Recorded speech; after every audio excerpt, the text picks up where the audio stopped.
ಏನು ಪೌರಾಯುಕ್ತೆ ಅಮೃತ ಗೌಡಗೆ ಇಲ್ಲಿನ ಕಾಂಗ್ರೆಸ್ ಮುಖಂಡ ಏನು ರಾಜೀವ್ ಗೌಡ ಅವ್ಯಾಚ ಶಬ್ದಗಳನ್ನು ನಿಂದಿಸಿ ಮತ್ತೆ ಆಕೆಯ ಜೊತೆಗೆ ದುರ್ವರ್ತನೆ ಮಾಡಿರ್ತಕ್ಕಂಥ ವಿಚಾರ ಸಂಬಂಧಪಟ್ಟಂತೆ ಏನು ಶಿಡ್ಲಘಟ್ಟ ನಗರ ಠಾಣೆಯಲ್ಲಿ ಈಗಾಗಲೇ ಎಫ್ಐಆರ್ ಕೂಡ ದಾಖಲಾಗಿರ್ತಕ್ಕಂಥದ್ದು. ಏನಿದು ಪ್ರಕರಣ, ಅಸಲಿ ಪ್ರಕರಣ ಏನು, ಏನಾಯ್ತು ಅನ್ನೋದ್ರ ಬಗ್ಗೆ ಸ್ಪಷ್ಟವಾಗಿ ನಿಮ್ಗೆ ತೋರಿಸ್ತಾ ಬರ್ತೀನಿ. ಏನು ನಾವೀಗ ದೃಶ್ಯಗಳನ್ನ ನೋಡ್ತಾ ಇರ್ತಕ್ಕಂಥದ್ದು ಶಿಡ್ಲಘಟ್ಟ ನಗರದಲ್ಲಿರ್ತಕ್ಕಂಥ ಕೋಟೆ ಸರ್ಕಲ್.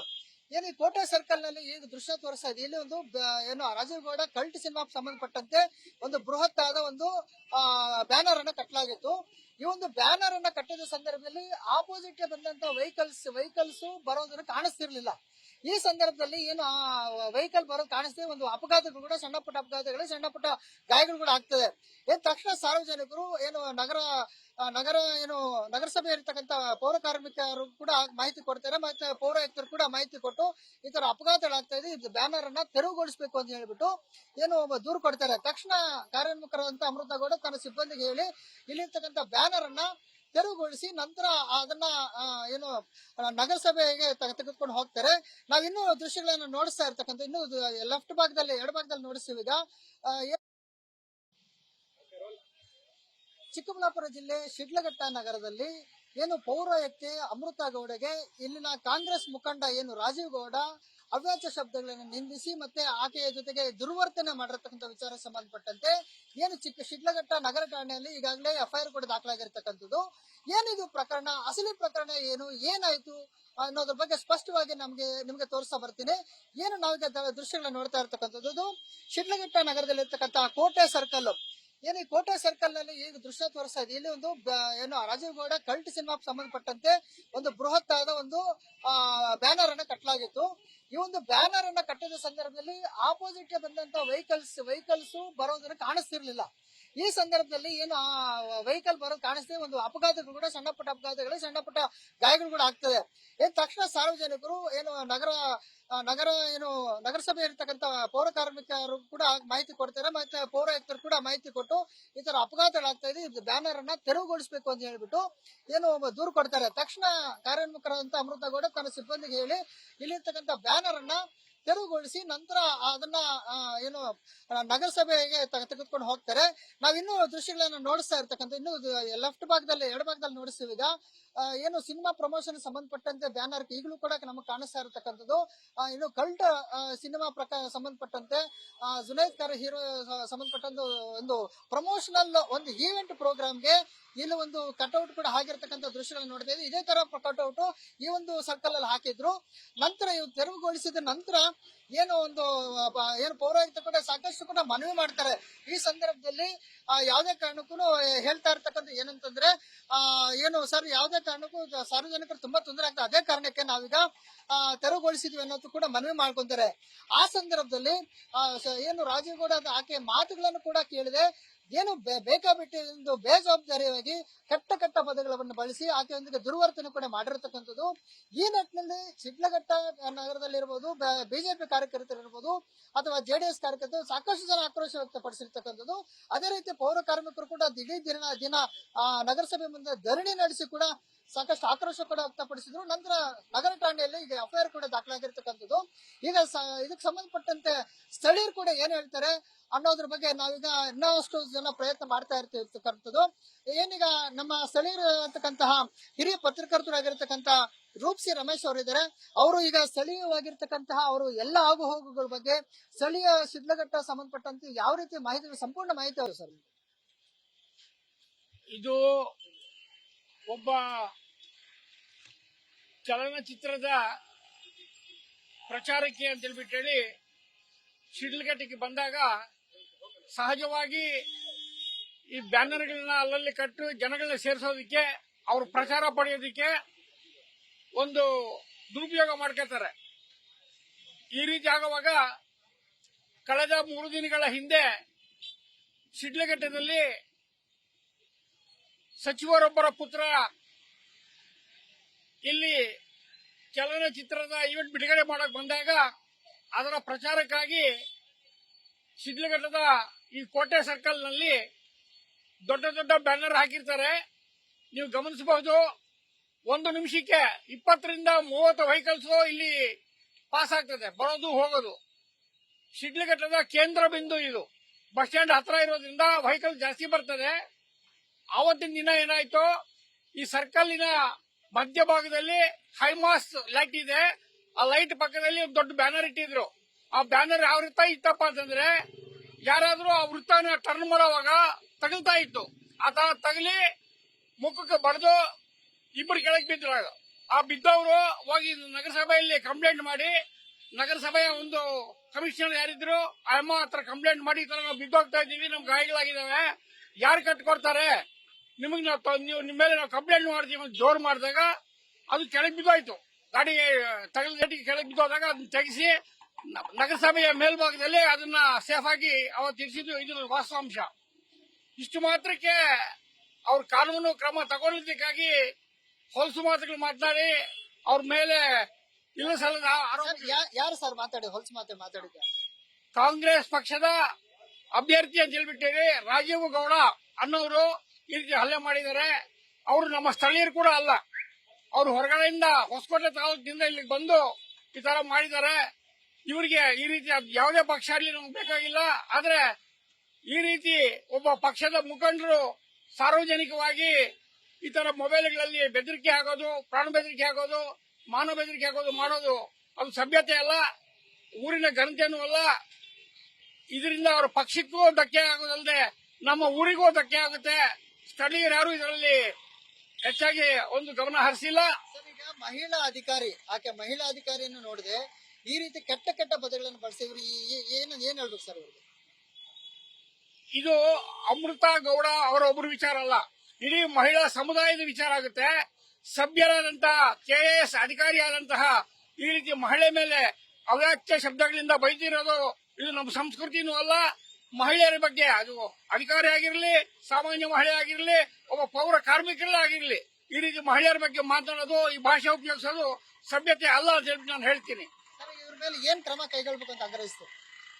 ಕಾನೂನಿನ ಅಡಿಯಲ್ಲಿ ಏನು ಬರ್ತದೋ ಅದನ್ನು ತಕ್ಷಣ ಕ್ರಮ ತಗೊಳ್ಬೇಕು. ಈ ಹಿಂದೆನೂ ಸಹ ಪುರಸಭಾ ಅಧ್ಯಕ್ಷೊಬ್ರು ಮಹಿಳೆಯರಿದ್ದಾಗ ಅವ್ರ ಮೇಲೆ ಸಹ ಹಲ್ಲೆ ಮಾಡಿ ಕೆನ್ನೆಗೆ ಹೊಡೆದಿದ್ರು. ಅದು ಘಟನೆ ಇವಾಗ ಜ್ಞಾಪಕ ಬರ್ತಾ ಇದೆ, ಸುಮಾರು 3 ವರ್ಷಗಳ ಹಿಂದೆ. ಇದು 2ನೇ ಘಟನೆ ಮಹಿಳೆ ಮೇಲೆ ಈ ತರ ಅವಾಚ್ಯ ಶಬ್ದಗಳಿಂದ ಬೈದಿರೋದು. ಇದು ಪುನರಾವರ್ತನೆ ಆಗೋದು ಬೇಡ. ಈ ರೀತಿ ಮಾಡಿದವ್ರ ಮೇಲೆ ಕ್ರಮ ತಗೊಳ್ಳದೇ ಇದ್ರೆ ಇಂಥ ಕ್ರಮಗಳಿಂದ ಜಾಸ್ತಿ ಆಗ್ತದೆ. ಬೆಳಗ್ಗೆ ಒಂದು ಮಾತು ಮಾತಾಡ್ತಾರೆ, ರಾತ್ರಿ ಆದ್ಮೇಲೆ ಒಂದು ಮಾತು ಮಾತಾಡ್ತಾರೆ. ಈ ರೀತಿ ಆಗಿ ಕ್ಷಮಾಪಣೆ ಕೇಳೋದು ಯಾವುದೇ ಪ್ರಯೋಜನ ಇಲ್ಲ. ಆಕೆ ಕಣ್ಣೀರನ್ನು ಒರೆಸೋದಕ್ಕೆ ಯಾರು ಬರಲಿಲ್ಲ. ಕ್ಷಮಾಪಣೆ ಕೇಳೋದ್ರಿಂದ ಆಕೆ ಮನಸ್ಸಲ್ಲಿ ಆಗ್ತಾ ಇರೋ ನೋವು ದುಃಖನ ತಡೆಯೋ ಶಕ್ತಿ ಯಾರಿಗೂ ಇಲ್ಲ. ಸಭ್ಯರಾದಂತಹ ಅಧಿಕಾರಿಗಳು ಶಿಡ್ಲಘಟ್ಟಕ್ಕೆ ಬರೋಕೆ ಹೆದರ್ತಾರೆ. ಪರಿಸ್ಥಿತಿ ಆ ರೀತಿ ಇರೋದ್ರಿಂದ ನಾವು ಊರಿನ ಒಂದು ಘನತೆ ಉಳಿಸಬೇಕು ಅಂತಂದ್ರೆ ಇಂಥದಕ್ಕೆ ಯಾರಿಗೂ ಅವಕಾಶ ಕೊಡಬಾರ್ದು. ನಮ್ಮ ಲೋಕಲ್ ಯಾರಿದ್ದಾರೆ ಅವರೇ ಸಹ ಪಕ್ಷಿಗಳನ್ನು ಬೆಳೆಸಬೇಕು ಅಂತ ಹೇಳ್ಬಿಟ್ಟು ಅವರಲ್ಲಿ ಮತ್ತೆ ಮನವಿ ಮಾಡ್ತಿದ್ದೀನಿ. ಸರ್, ಈಗ ಏನು ನಿನ್ನೆ ಸಂಜೆ ಅಮೃತ ಗೌಡ ಅವರು ದೂರು ಕೊಡ್ತಾರೆ, ಕಂಪ್ಲೇಂಟ್ ಆಗ್ತದೆ, FIR ಆಗ್ತದೆ. ಪೊಲೀಸರು ಇದುವರೆಗೆ FIR ಅನ್ನ ಬಹಿರಂಗ ಕೊಡಿಸೋದಾಗ್ಲಿ ಅವ್ರ ಮೇಲೆ ಕ್ರಮ ಕೈಗೊಳ್ಳೋದಾಗ್ಲಿ ಯಾವ್ದು ಮಾಡಿಲ್ಲ. ಏನ್ ಹೇಳ್ತೀರಾ ಸರ್? ಏನ್ ನಡೀತಾ ಇದೆ? ಇಲ್ಲ, ಅದು ನನ್ನ ಗಮನಕ್ಕೆ ಬಂದಾಗೆ ಈಗಾಗಲೇ ಪೊಲೀಸರು 3 ತಂಡಗಳು ರಚನೆ ಮಾಡಿದ್ದಾರೆ. ಹೊಸಕೋಟೆ ತಾಲೂಕು, ಬೆಂಗಳೂರು ನಗರ ಮತ್ತು ಯಾವ್ದೋ 1-2 ರೆಸಾರ್ಟ್ಗಳಿಗೆಲ್ಲ ಹೋಗಿ ಪೊಲೀಸರು ಈಗಾಗಲೇ ಪರಿಶೀಲನೆ ಮಾಡ್ತಾ ಇದ್ದಾರೆ. ಸಿಕ್ಕಿದ ತಕ್ಷಣ ಅವ್ನ ಬಂಧನ ಆಗೋದಂತೂ ಖಚಿತ ಆಗುತ್ತೆ. ಪೊಲೀಸರು ನಿಷ್ಕ್ರಿಯವಾಗಿಲ್ಲ. ಇವತ್ತು ಹಬ್ಬ ಆಗಿರೋದ್ರಿಂದ ಇವತ್ತು ಕೆಲವೊಂದು ಕಡೆ ಪೊಲೀಸರು ಬಂದೋಬಸ್ತು ಹೆಚ್ಚಾಗಿರೋದ್ರಿಂದ ಅವ್ರು ಹೆಚ್ಚಾಗಿ ಕೆಲಸ ಮಾಡ್ತಾ ಇಲ್ಲ. ಆದ್ರೆ ಪೊಲೀಸರಂತೂ ಈ ಬಗ್ಗೆ ನಮ್ಮ SP ಅವರ ನೇತೃತ್ವದಲ್ಲಿ ತಂಡ ರಚನೆ ಮಾಡಿದ್ದಾರೆ, ಹುಡುಕಾಟ ಮಾಡ್ತಾ ಇದ್ದಾರೆ. ಮಾಡಿದ ತಕ್ಷಣ ಅವ್ರನ್ನ ಅರೆಸ್ಟ್ ಅಂತೂ ಮಾಡೇ ಮಾಡ್ತಾರೆ. ಸರ್, ಕೊನೆಗೆ ಏನು ಆಗ್ರಹಿಸ್ತೀರಿ ಸರ್? ಈ ರೀತಿ ಘಟನೆಗಳು ಶಿಡ್ಲಘಟ್ಟದಲ್ಲಿ ಆಗೋದ್ರಿಂದ ನಮ್ಮ ಊರಿನ ಘನತೆ ಹಾಳಾಗಿ ಹೋಗ್ತಾ ಇದೆ. ಅದಕ್ಕೆ ನಾನು ಪ್ರತಿಯೊಬ್ಬ ರಾಜಕೀಯ ಮುಖಂಡರುಗಳಲ್ಲಿ ಮತ್ತು ಇತರೆ ನಾಯಕರಲ್ಲಿ ನಾನು ನಿಮ್ಮಲ್ಲಿ ಬೇಡ್ಕೊಳ್ಳೋದು ಇಷ್ಟೇ, ನಮ್ಮ ಬೇಡಿಕೆಗಳು ಏನಿದ್ರು ಶಾಂತಿಯುತವಾಗಿ ನಡೀಬೇಕು. ಅದು ಅಲ್ಲದೆ ಈ ಸರ್ಕಾರದ ಒಂದು ಸಂಪನ್ಮೂಲಗಳು ಶಿಡ್ಲಘಟ್ಟಕ್ಕೆ ಬಹಳ ಕಮ್ಮಿ ಬರ್ತಾ ಇದೆ. ನಗರದ ಅಭಿವೃದ್ಧಿ ಕಡಿಮೆ ಆಗ್ತಾ ಇರೋದ್ರಿಂದ ನಾವು ಅದನ್ನ ಆದಷ್ಟು ಶಾಂತ ರೀತಿಯಲ್ಲಿ ಪರಿಹಾರ ಮಾಡ್ಕೋಬೇಕು, ಹೊರತು ಗುಂಡಾಗಿರಿ ಇಳಿಬಾರ್ದು ನಾನು ಮನವಿ ಮಾಡ್ತಿದ್ದೀನಿ. ಇದು ರೂಪ್ಸಿ ರಮೇಶ್ ಅವರು ಮಾತಾಡಿರ್ತಕ್ಕಂಥದ್ದು. ಅದೇ ರೀತಿ ಇನ್ನೊಬ್ರು ಶಿಡ್ಲಘಟ್ಟ ನಗರವಾಸಿಗಳಂತ ಅವ್ರನ್ನು ಕೂಡ ಮಾತಾಡಿಸ್ತೀವಿ. ರಘು ಅಂತ ಅವರು. ಸರ್, ಈಗ ಘಟನೆ ನಡೆದಿದೆ ಶಿಡ್ಲಘಟ್ಟದಲ್ಲಿ. ತಾವು ಗಮನಿಸಿದಂತೆ ಶಿಡ್ಲಘಟ್ಟಕ್ಕೆ ಯಾವ ರೀತಿ ಗಾನದ ಗೌರವ ಹಾಳಾಗ್ತಿದೆ, ಮತ್ತೆ ಈ ವ್ಯಕ್ತಿಯಿಂದ ಹೇಗೆ ರಾಜೀವ್ ಗೌಡ ಹೇಗೆ? ಇದು ನಮ್ಮ ಸಂಸ್ಕಾರ ಅಲ್ಲ ಮಾತಾಡೋದು. ಫಸ್ಟ್ ಆಫ್ ಆಲ್ ಅವರು ಇನ್ನ MLA ಆಗಿಲ್ಲ. MLA ಗಿಂತ ಜೋರಾಗಿ ಅವರು ಈ ತರ ಮಾತಾಡಿ ನಮ್ಮ ಶಿಡ್ಲಘಟ್ಟದ ಗೌರವನ ಹಾಳು ಮಾಡುವಂತ ಕೆಲಸ ಆಗಿದೆ. ಹಾಗಾಗಿ ಇದು ನಮ್ಮ ಸಂಸ್ಕಾರನೂ ಅಲ್ಲ. ಈ ಬಳಕೆ ಭಾಷೆ ಅವರ ಲೀಡರ್ಶಿಪ್ಗೆ ಅವ್ರಿಗೆ ಬಹಳ ತೊಂದರೆ ಆಗುತ್ತೆ. ಸರ್, ಈ ಹಿಂದೆ ರಾಜೀವ್ ಗೌಡ ಇಲ್ಲಿ ವಿಧಾನಸಭಾ ಕ್ಷೇತ್ರದಿಂದ ಕಾಂಗ್ರೆಸ್ನಿಂದ ಸ್ಪರ್ಧಿಸಿದ್ರು, ಸೋತಿದ್ದಾರೆ. ಮತ್ತೆ ಈತ ಹೇಗೆ ವರ್ತನೆ ಹೇಗೆ ಸರ್ ಈ ಭಾಗದಲ್ಲಿ ಯಾವ ರೀತಿ ನಡ್ಕೊಂಡಿದ್ದಾರೆ ಇಲ್ಲಿ? ನಮ್ಗೇನು ಅವ್ರ ಬಗ್ಗೆ ಏನು ಗೊತ್ತಿಲ್ಲ. ನಾವು NGO ಕೆಲಸ ಮಾಡ್ಕೊಂಡಿರುವಂತ. ಆಮೇಲೆ ಈಗ ಘಟನೆ ಬಗ್ಗೆ ತಾವೇನು ಹೇಳ್ತೀರಿ ಸರ್? ಘಟನೆ ಬಗ್ಗೆ ನಾವು ಇಷ್ಟೇ ಹೇಳೋದು, ಯಾವುದೇ ಹೆಣ್ಮಗು ಆಗ್ಲಿ ಈ ತರ ಮಾತಾಡಬಾರ್ದು. ಅವರು ಒಂದು KS ಆಫೀಸರ್ ಆಗಿ ಅವರು ಕೆಲಸ ಅವ್ರು ಮಾಡಿದ್ದಾರೆ. ಇದು ತಪ್ಪು. ಅವ್ರು ಮಾತಾಡೋದು 100% ತಪ್ಪು. ಯಾರು ಚಿಕ್ಕ ಮಗು ಕೇಳಿದ್ರು ಇದನ್ನ ಯಾರು ಸಮರ್ಸ್ಕೊಳಲ್ಲ. ಇದು ತಪ್ಪೇ ಅಂತಾರೆ. ನೀವು 1000 ಜನ ಕೇಳಿ 1000 ಜನನು ಇದು ತಪ್ಪು ಅಂತಾರೆ. ಇದರಲ್ಲಿ ಎರಡನೇ ಪ್ರಶ್ನೆನೇ ಇಲ್ಲ. ಸರ್, ಈಗ ಸಾಕಷ್ಟು ಜನ ಆತನ ವಿರುದ್ಧ ಬಂಧಿಸಬೇಕು ಮತ್ತೆ ಗಡಿಪಾರು ಮಾಡಬೇಕು ಈ ತರ ಎಲ್ಲ ಆಗ್ರಹಿಸ್ತಾ ಇದ್ದಾರೆ. ತಾವು ಯಾವ ತರ ಆಗ್ರಹಿಸ್ತೀರಿ?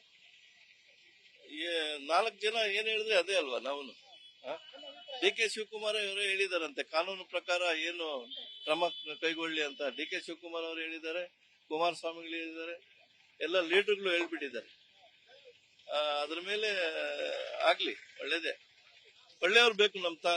ನಮ್ ಶಿಡ್ಲಘಟ್ಟ ತಾಲೂಕು ಹೆಂಗೆ ಅಂದ್ರೆ ಅಯ್ಯೋ ಪಾಪ ಅನ್ನೋರು ಜಾಸ್ತಿ. ನಮ್ಮ ರಾಜಣ್ಣ ಅವ್ರನ್ನ ಒಂದು ದುಡ್ಡು ಕೊಟ್ಟು ಗೆಲ್ಸಿರೋಂತ ಇದು ಕ್ಷೇತ್ರ ಇದು. ಇಲ್ಲಿ ದುಡ್ಡು ತಗೊಂಡು ಕೆಲಸ ಮಾಡುವಂತವ್ರಿಗಿಂತ ಇವಾಗ ನಡೀತಾ ಇದೆ ಕಾಲ. ಆವಾಗ ಏನೀಗ ಶಿಡ್ಲಘಟ್ಟ ಜನರು ಹೇಳ್ತಾ ಇರ್ತಕ್ಕ, ನಾವು ಸಾಕಷ್ಟು ಜನ ಸೌಮ್ಯವಾದ ಜನ, ನಾವು ಸಾಕಷ್ಟು ಜನಕ್ಕೆ ಈ ಹಿಂದೆ ಕೂಡ ಶಾಸಕರನ್ನ ಗೆಲ್ಲಿಸಿದಾಗ ನಾವೇ ದುಡ್ಡು ಹಾಕಿ ಶಾಸಕರನ್ನ ಗೆಲ್ಲಿಸಿದ್ವಿ. ಅಂತದ್ರಲ್ಲಿ ಈತ ಹೊಸಕೋಟೆಯಿಂದ ಈ ಭಾಗಕ್ಕೆ ಬಂದು ಜನರಿಗೆ ಆ ದುಡ್ಡನ್ನ ಮರಳು ಮಾಡಿ ಜೊತೆಗೆ ದುರ್ವರ್ತನೆ ತೋರಿ ಸಾಕಷ್ಟು ಸರ ಈಗ KS ಅಧಿಕಾರಿ ಕೂಡ ಒಂದು ರೀತಿಯಲ್ಲಿ ದುರ್ವರ್ತನೆ ತೋರ್ಬೇಕು. ಸಾಕಷ್ಟು ಸರ ಏನಂತಂದ್ರೆ ಆಕೆ ಜೊತೆಗೆ ಕೆಟ್ಟ ಪದಗಳನ್ನ ಬಳಸಿ, ಅದೇ ರೀತಿ ಶಾಸಕರಿಗೂ ಕೂಡ ಕೆಟ್ಟ ಪದಗಳನ್ನ ಬಳಸಿ ಈಗ ರಾಜ್ಯದ ಅಂತ ಸುದ್ದಿಯಾಗಿರ್ತಕ್ಕಂಥ ರಾಜೀವ್ ಗೌಡನ್ನ ಬಂಧಿಸಬೇಕು, ಆತನನ್ನ ವಿರುದ್ಧ ಕಠಿಣ ಕ್ರಮ ಕೈಗೊಳ್ಳಬೇಕು ಅಂತ ಹೇಳಿ ಶಿಡ್ಲಘಟ್ಟ ಜನರು ಆಗ್ರಹಿಸ್ತಾ ಇರ್ತಕ್ಕಂಥದ್ದು. ಕ್ಯಾಮರಾ ಪರ್ಸನ್ ರೋಷನ್ ಜೊತೆ ಸುರೇಶ್ ಬಾಬು, ನ್ಯೂಸ್ ಫಸ್ಟ್, ಚಿಕ್ಕಬಳ್ಳಾಪುರ. ನಾನು ಚಿಕ್ಕಮಲ್ಲಪ್ಪ, ಮಾಜಿ ಉಪಾಧ್ಯಕ್ಷರು ಪುರಸಭೆ ಆಗಿದ್ದೆ. ಘಟನೆ ನಿನ್ನೆ ಯಾವ್ದೋ ಬ್ಯಾನರ್ ವಿಚಾರದಲ್ಲಿ ಶಿಡ್ಲಘಟ್ಟ ನಗರದ ನಗರಸಭೆ ಆಯುಕ್ತರ ಬಗ್ಗೆ ಅವಧಿ ಶಬ್ದಗಳಿಂದ ಬೈದು ಅವ್ರಿಗೆ ಹಿಂಸೆ ಕೊಟ್ಟು ಪಾನ್ ಬೆದರಿಕೆ ಹಾಕಿ ಅವರು ಕಣ್ಣೀರು ಸೋಸ್ತ್ರು ಅವರು ಬಿಡ್ದಿರ ಈ ತರ ನಡ್ಕೊಂಡಿರೋದು ಒಬ್ಬರು ರಾಜಕಾರಣಿ ಪರಿಚಿತ ಸದಸ್ಯರಾಗಿ ಶಾಸಕರಾಗಿ ಅವರು ಈ ತರ ನಡ್ಕೊಂಡಿರೋದು ನಡವಳಿಕೆ ಸರಿ ಇಲ್ಲ. ಇವ್ರನ್ನ ಎಲ್ಲರೂ ಖಂಡಿಸ್ತಾ ಇದ್ದಾರೆ. ಇವ್ರ ವರ್ತನೆ ಅಂತೂ ಸರಿ ಇಲ್ಲ.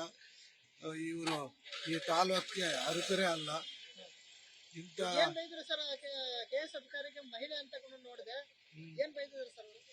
ಏನ್ ಬಾಯಿಗೆ ಬಂದೆಲ್ಲ ಬೈದವ್ರೆ. ತಪ್ಪಲ್ಲ.